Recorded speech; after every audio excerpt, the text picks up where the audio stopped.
हमारे घर में खुशियाँ चल रही थी। मेरे भाई की शादी थी 25 जनवरी पे, और उसके बाद मेरे बाबा ने 27-28 जनवरी पे वो कन्वेंशन रखा था। मजमा इकट्ठा करेंगे और सरदारों को बताएंगे कि हम जो आवाम हैं उन्हीं की ताकत से आप सरदार भी बने हैं, और एमपीशिप भी आपकी उन्हीं की वजह से, पार्लियामेंट में भी आप हमारी वजह से बैठे, तो आप जो है आम लोगों के साथ ज्यादतियाँ करना बंद कर दें। यही वजह बनी कि 17 जनवरी पे ही ये वाक़या कर दिया गया, ताकि फ्यूडलिज्म को चैलेंज करने वाले बाकी ना रहें। एक हिसाब खुदा लेगा, एक हिसाब हम लेंगे। तुम्हारे इन आंसुओं से इनकलाब जन्म लेंगे, इनकलाब जन्म लेंगे।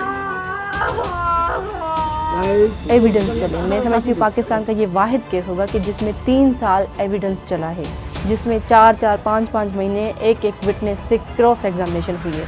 पूरे सिस्टम की जानिब से सरदारों को प्रोटेक्ट करने की कोशिश की गई कि उनको बचाया जा सके, मगर फिर भी हमने इतने सबूत इकट्ठे कर लिए कि इनको फांसी के फंदे पर देखा जा सकता है। आप देखिए सेक्शन 144 लागू था, किस तरह से दंदनाते हुए फायरिंग की।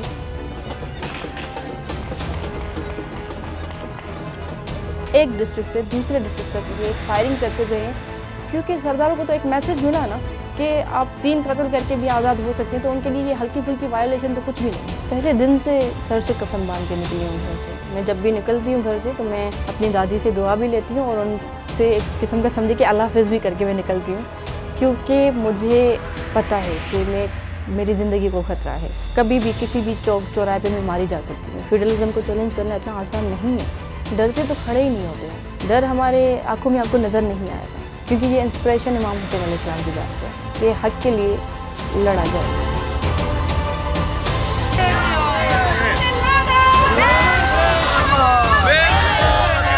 आज से 8 साल कबल मेरे वालिद, दादा और चचा को बेदर्दी से कत्ल किया गया। उसकी वजह फ्यूडलिज्म को चैलेंज करना बना।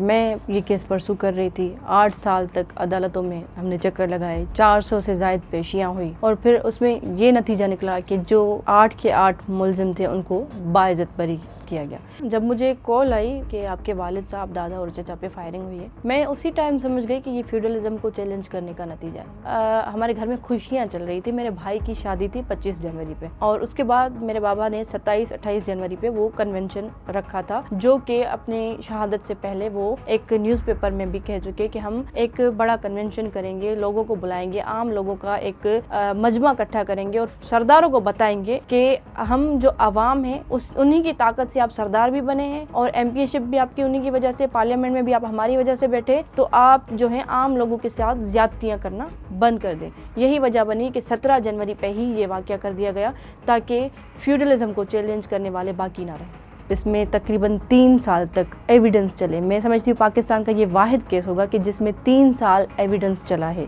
जिसमें 4-4, 5-5 महीने एक विटनेस से क्रॉस एग्जामिनेशन हुई है। आई विटनेसेस मौजूद थे। एक केस को चलाने के लिए 3 आई विटनेसेस सफिशेंट होते हैं, जो कि अल्हम्दुलिल्लाह हमारे केस में विटनेसेस मौजूद थे जिनकी प्रॉपर गवाहियाँ हुई, मगर उनको उस तरीके से कंसीडर नहीं किया गया। क्या हर एक विटनेस से ये सवाल किया जाएगा कि आप क्योंकि ऑन स्पॉट मौजूद थे और आप ज़िंदा बच गए, इसीलिए आपकी गवाही काबिल कबूल नहीं है कि आप ज़िंदा बच गए? ये तो कोई मंतक की बात नहीं हुई। पूरे सिस्टम की जानिब से सरदारों को प्रोटेक्ट करने की कोशिश की गई कि उनको बचाया जा सके, मगर फिर भी हमने इतने सबूत इकट्ठे कर लिए कि इनको फांसी के फंदे पर देखा जा सकता है। लोगों में आम तासुर है कि सरदारों को सज़ा ही नहीं लग सकती। सरदार जो ताकतवर तरीन तबका है उनसे कोई पूछने वाला है ही नहीं। बदकिस्मती के साथ मेरे केस में भी ये तासुर दिया गया। आप देखिए सेक्शन 144 लागू था, किस तरह से दंदनाते हुए फायरिंग की। एक डिस्ट्रिक्ट से दूसरे डिस्ट्रिक्ट तक ये फायरिंग करते गए, क्योंकि सरदारों को तो एक मैसेज मिला ना कि आप 3 कत्ल करके भी आज़ाद हो सकते हैं, तो उनके लिए ये हल्की फुल्की वायलेशन तो कुछ भी नहीं है। उसमें कोई इनका क्या बिगाड़ सकता है? ये रियासत इनका क्या बिगाड़ सकती है सरदारों का? पहले सरदारी निज़ाम जो एक तारीख रही है, तो सरदारों को एक बाप की जगह पे माना जाता था ट्राइब के लोगों की जानिब से, और सरदार इसी तरह से फैसले करते थे और सब चीज़ें। ये वक्त के साथ इस तरह से होता गया कि सरदारों ने उस ताकत का गलत इस्तेमाल करना शुरू किया, उस मनसब का गलत इस्तेमाल करना शुरू किया। कहते हैं मेजॉरिटी इज़ अथॉरिटी। अब मेजॉरिटी सरदार जो हैं वो ज़ालिमाना क़ुव्वतें रखते हैं, ताकतें रखते हैं, और इस तरह के जुल्म सितम लोगों पर किए जा रहे हैं। उसमें बायसों के फ़ैसले करना, اور اپنے اوطاق کا خرچہ، سندھی میں کہتے ہیں چٹی، وہ پرسنٹیج رکھنا، وہ چیزیں کرنا. اس کے علاوہ ووٹ آپ اپنی مرضی سے کاسٹ نہیں کر سکتے. آپ پولیس اسٹیشن نہیں جائیں گے، آپ جو ہے جرگا سسٹم جو ہے اس میں ہی رہیں گے. اور جو شعور مند شخص ہے وہ کبھی بھی نہیں چاہے گا کہ میں کسی بھی وڈیرے کی غلامی کروں. میرے بابا الحمدللہ پڑھے لکھے تھے اور انہوں نے اسی سسٹم کو چیلنج کیا کہ ہم اپنی مرضی سے ووٹ کاسٹ کریں گے. ہم باؤنڈ نہیں ہیں کہ کسی سردار وڈیرے کی اوطاق میں بیٹھ کے فیصلے کریں. یہی وجہ تھی کہ سرداروں کو برا لگا اور انہوں نے اتنا ہینیس کرائم کیا، انہوں نے اتنا بڑا سانحہ کروایا کہ کوئی اور جرت نہ کر سکے فیوڈلزم کے خلاف کھڑے ہونے کی. پہلے دن سے سر سے کفن باندھ کے نکلی ہوں گھر سے. میں جب بھی نکلتی ہوں گھر سے تو میں اپنی دادی سے دعا بھی لیتی ہوں اور ان سے ایک قسم کا سمجھے کہ اللہ حافظ بھی کر کے میں نکلتی ہوں، کیونکہ مجھے پتہ ہے کہ میری زندگی کو خطرہ ہے. کبھی بھی کسی بھی چوک چوراہے پہ میں ماری جا سکتی ہوں. فیوڈلزم کو چیلنج کرنا اتنا آسان نہیں ہے. ڈرتے تو کھڑے ہی نہیں ہوتے ہم. ڈر ہمارے آنکھوں میں آپ کو نظر نہیں آئے گا، کیونکہ یہ انسپریشن امام حسین علیہ السلام کی ذات سے ہے کہ حق کے لیے لڑا جائے. میرے بابا کے وہ الفاظ بھی میرے لیے انسپریشن ہے کہ آج اللہ نے مجھے شعور دیا ہے کہ یہ غلط ہے. فیوڈلزم جو ہے وہ ہمارے آنے والی نسلوں کے لیے ایک بیماری ہے. تو اگر میں آج چیلنج نہیں کروں گا، اگر میں اس ظلم کے خلاف نہیں کھڑا ہوں گا، اگر میں ذاتی مفاد دیکھ کے چپ کر کے بیٹھ جاؤں گا تو اللہ کی ذات بھی مجھ سے حساب لے گی. اور میرا ضمیر مجھے اجازت نہیں دیتا کہ میں اپنے مفادات دیکھ کے چپ کر کے بیٹھ جاؤں. میرے حوصلے بلند ہیں، انشاءاللہ بلند رہیں گے اور آخری دم تک لڑوں گی. فیوڈلزم کے خلاف یہ میری جدوجہد تب تک جاری و ساری رہے گی جب تک سندھ میں سرداری نظام کا مکمل خاتمہ نہیں ہوگا. بدقسمتی کے ساتھ مجھے انصاف سے منع کیا گیا، کیونکہ delay in justice is like آپ کو منع کر دینا. مگر پھر بھی میں کھڑی ہوں کہ مجھے میرا حق دیا جائے، کیونکہ اگر یہ صرف ام رباب کا حق نہیں ہے، یہ پورے اس سسٹم میں فیوڈلزم کے خلاف ایک کیس ہے. میں نے ہمت کی ہے، میں نے حوصلہ کیا ہے کہ میں فیوڈلزم کو چیلنج کر کے کھڑی ہوں. ہم یہاں کے سٹیزن ہیں، میں اس ریاست کی بیٹی ہوں، انصاف میرا حق ہے. تو اس ریاست کے ہر ایک ادارے کا فرض بنتا ہے کہ میرے سر پہ ہاتھ رکھ کے مجھے انصاف دینا.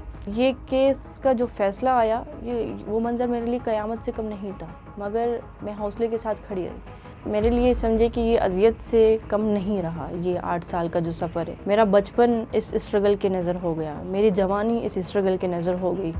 حق کی راہ میں میرا ایمان ہے کہ مشکل ضرور آتی ہے، آپ کے لیے مشکلات تو ہیں، مگر فتح حق کی ہوتی ہے. کسی کے یہ بڑے اچھے الفاظ تھے کہ جو قاتل ہوتا ہے وہ بھی جانتا ہے کہ وہ قاتل ہے، جو مقتول ہوتا ہے وہ بھی جانتا ہے کہ مجھے کس نے قتل کیا. بیسیکلی جو ٹرائل ہوتا ہے وہ اس جسٹس سسٹم کا ہوتا ہے، اس ریاست کا ہوتا ہے، اس جج کا ہوتا ہے جو اس منصب پہ بیٹھ کے کیس کو سن رہا ہے، دیکھ رہا ہے. ٹرائل اس شخص کا ہوتا ہے. تو آج یہ ٹرائل اس سسٹم کا ہے. اب دیکھتے ہیں کہ وہ کہاں اسٹینڈ کرتے ہیں. امید کرتی ہوں کہ انشاءاللہ اس سسٹم میں مجھے انصاف فراہم کیا جائے گا اور ایک پریسیڈنٹ سیٹ ہوگا، ایک مثال قائم ہوگی فیوڈلزم کے خلاف کہ جو طاقتور ہیں وہ اس ریاست میں ان سے بھی احتساب ہوتا ہے، ان سے بھی حساب ہوتا ہے، ان سے بھی پنشمنٹ ہوتی ہے تاکہ ظلم کی روک تھام ہو سکے.